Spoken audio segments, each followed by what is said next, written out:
Picture this. It's a Tuesday night, you're sitting on your couch, half watching something on Netflix, half scrolling your phone. Nothing special, normal Tuesday. And then you open your banking app. Not because you're worried, just out of habit. Just to check, and the number staring back at you is less than you expected. Again, you made your rent payment, you haven't splurged on anything crazy, you didn't go out to some fancy dinner, you didn't buy new shoes or a new gadget, you just lived.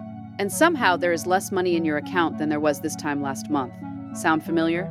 I'm not spending extravagantly, so why does it feel like I'm falling behind?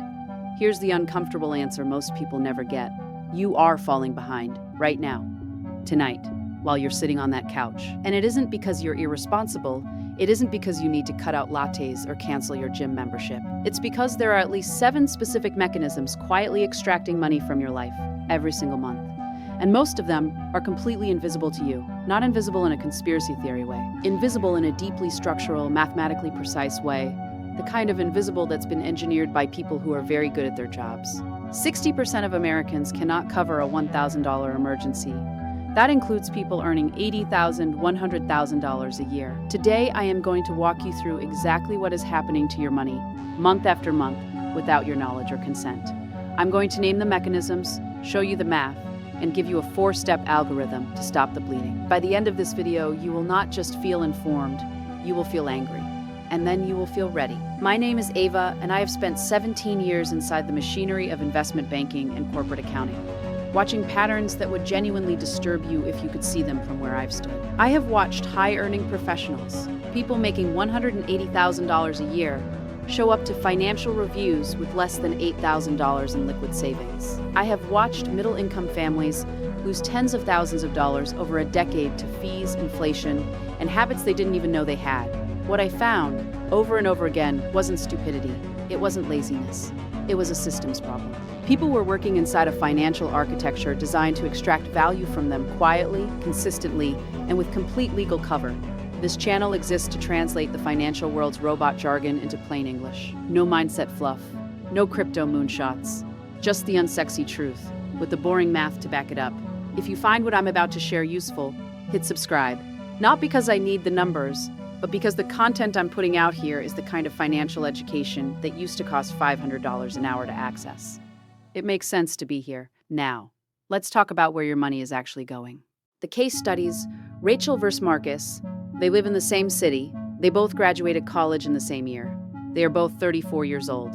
They both landed jobs in the same industry. And for the last 6 years, they have earned almost identical salaries. Right now, both of them earn $87,000 a year. After federal taxes, state taxes, and FICA, they each take home approximately $5,800 per month. Same income, same city, same life stage. Same starting line, Rachel's financial reality. Rachel has $71,000 in her investment accounts. She has no credit card debt. Her car is paid off. She contributes 15% of her salary to her 401k and maxes her Roth IRA every year. She has been on 2 international trips in the last 3 years, and she paid for both of them in cash. Her net worth today, approximately $118,000. Marcus's financial reality. Marcus makes the same $87,000 a year. He works just as hard. He isn't reckless. He doesn't gamble. He pays his bills on time. He thinks of himself as responsible with money. But Marcus has $6,200 in his 401, which he opened 2 years ago when HR reminded him the 3rd time. He has $1,100 in a standard savings account, earning 0.39% interest. He carries $9,400 in credit card debt spread across 2 cards, both charging between 21% and 24% APR. His car payment is $540 per month, and he has 38 months left on the loan. His total net worth is approximately negative $4,000. Same salary, same city, same age, $122,000 net worth gap. That gap is not explained by income, it is not explained by privilege, or luck, or a secret inheritance. It is explained by 5 specific financial decisions that Marcus made, all of which seemed perfectly reasonable in the moment. The 5 decisions that created the gap. Decision 1. The subscription accumulation. Rachel audits her subscriptions every 90 days.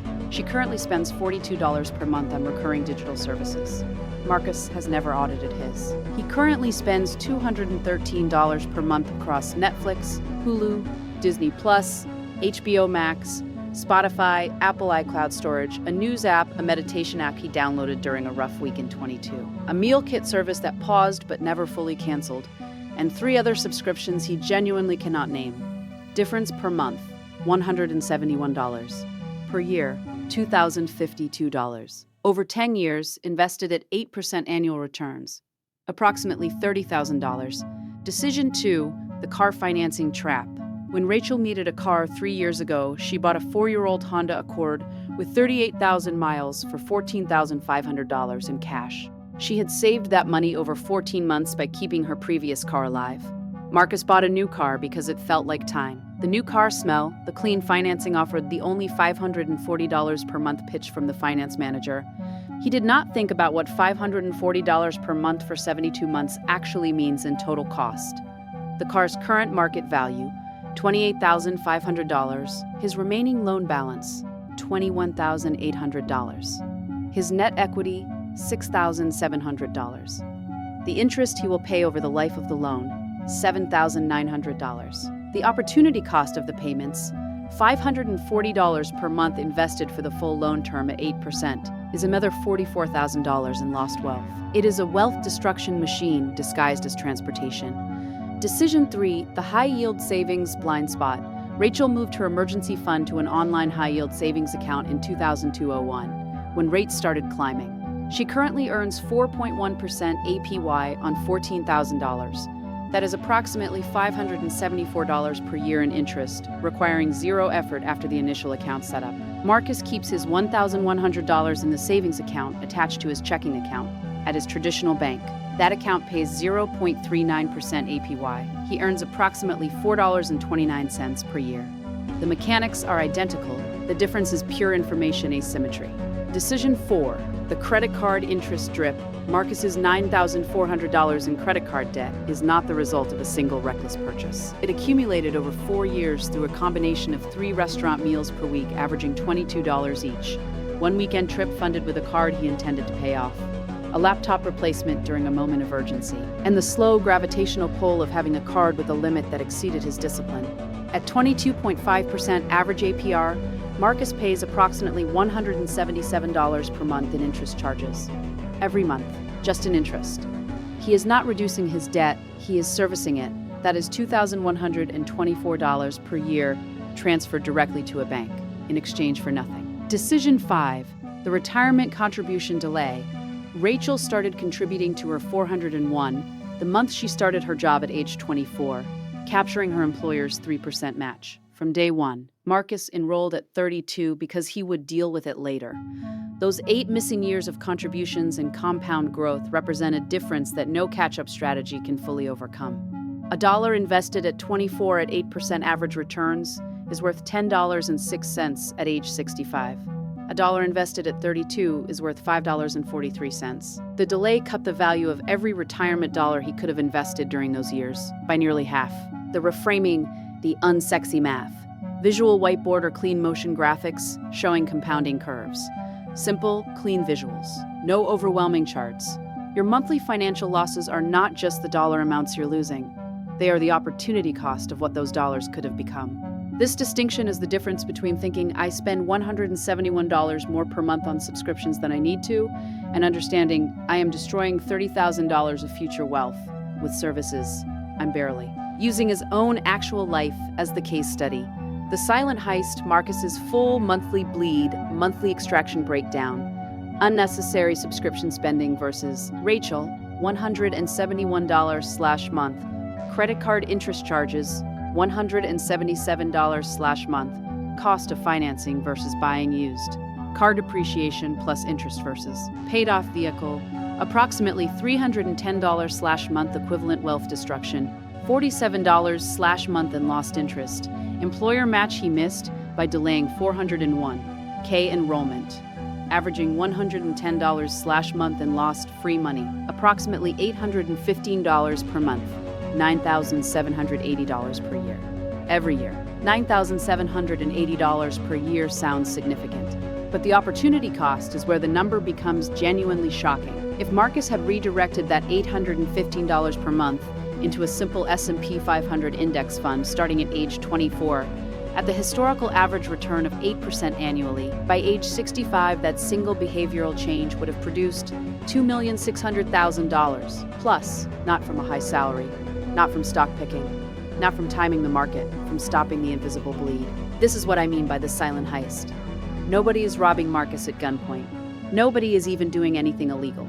The system is simply extracting from him with his own passive cooperation. And the full cost is invisible because it accumulates in the currency of future wealth rather than present cash. Why your brain doesn't see it.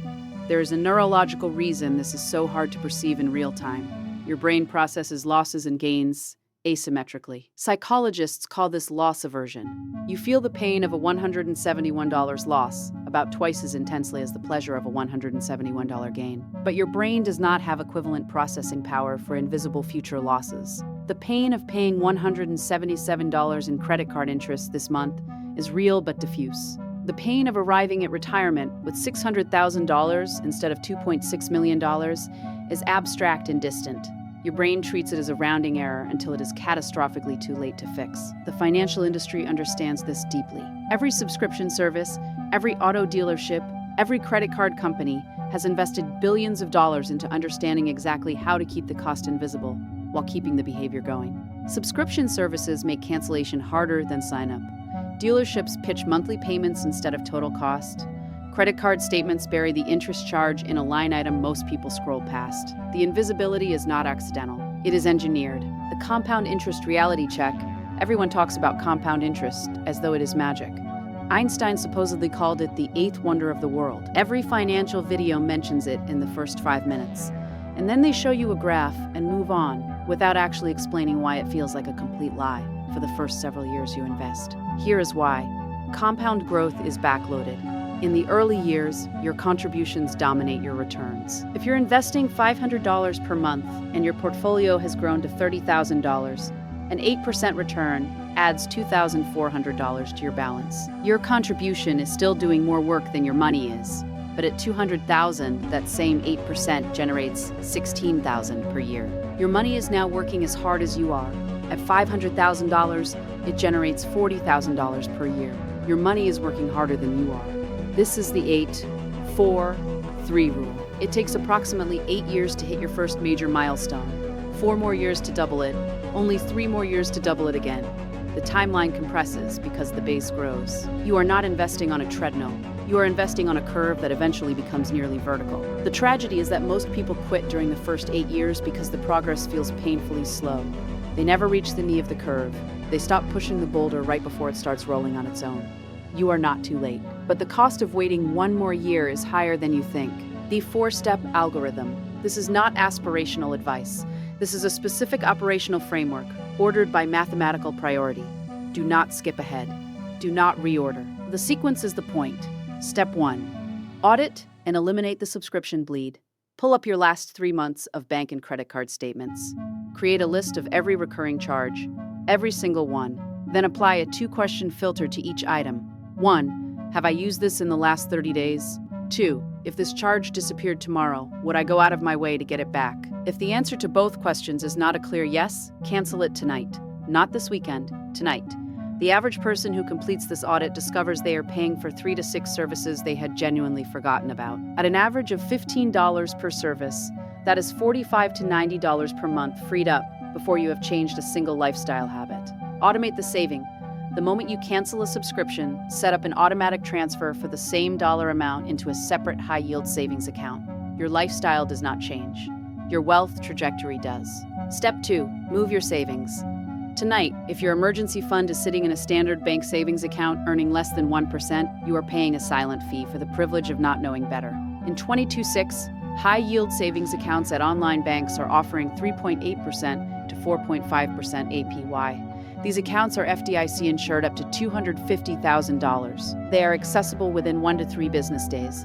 There is no catch, there is no hidden risk, there is only the friction of opening an account, which takes approximately 11 minutes. Do the math with your own numbers. If you have $12,000 in an emergency fund, at 0.39% APY, you earn $46.80 per year. You earn $504 per year for 11 minutes of your time. That is your best hourly rate. Recommended accounts in 2000-2002, Marcus by Goldman Sachs, Ally Bank, SoFi, and Discover Online Savings all consistently rank at or near top-tier rates with no minimum balance requirements. Set up a slight amount of friction by design. Keep this account at a different institution from your checking account. The 1 to 3 day transfer delay is not a bug. It is a feature. It prevents you from impulsively treating your emergency fund as spending money. Step 3.